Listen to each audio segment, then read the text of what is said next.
Emotional attachment. At his Milwaukee, Wisconsin art studio, This is the one that when I pulled this out, I knew I had something special. Chip Giannakis is far from the Oxford, Ohio school where he studied finance. It's been very fun. It's been painful at times. The Miami University degree did him well for the decades he worked in the corporate world. And then I very gently massage and get the materials off. Then last year's discovery, buried deep in a farm field, propelled Giannakis into the private sector. Nobody has industrial relics like this that never made it to the manufacturing process. Creating circuit board art may be profitable, but it's not the career path Giannakis pictured. If you would ask me what I would be doing 20 years ago, I wouldn't say making fine industrial art. Ask his old fraternity brother, and Paul Ryan knew exactly what he wanted to do. He said, and I can remember like it was yesterday, he will be president. Not I want to be president, I will be president. The two met at MU in '88. I haven't seen a lot of these pictures for a long time. And pledged Delta Tau Delta together. We were the very popular,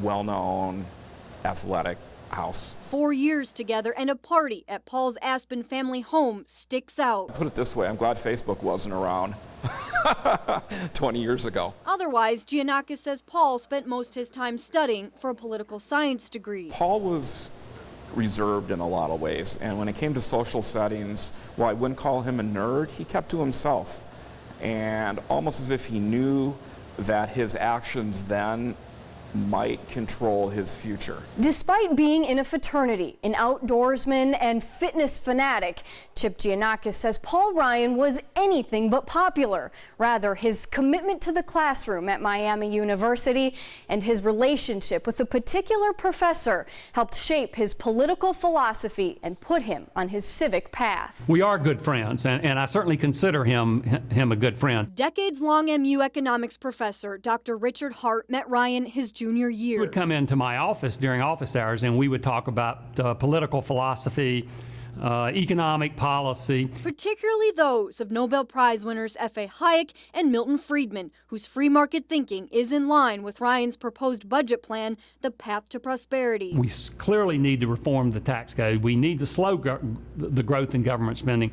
We need to reform these entitlement programs to prevent us from having this debt crisis. And again, these are his program. His path to prosperity is a program that's designed to solve those problems. Hart calls Paul a man of ideas, of wisdom. I think a lot of these beliefs get formed through family and growing up. And maybe where I helped was when we had the discussions about economic policy. Policies that would earn him positions as an aide, a staff economist, then a seat in the House of Representatives 6 years after graduation. Here's Paul with the Delt pledge. Now his name is on the national ticket, making old fodder among friends reality for Paul Ryan. Really the most important thing is that when he said he was going to be president, we didn't believe it, and he's going to get the last laugh. For Campaign 2012, I'm Jennifer Hoff, News 3.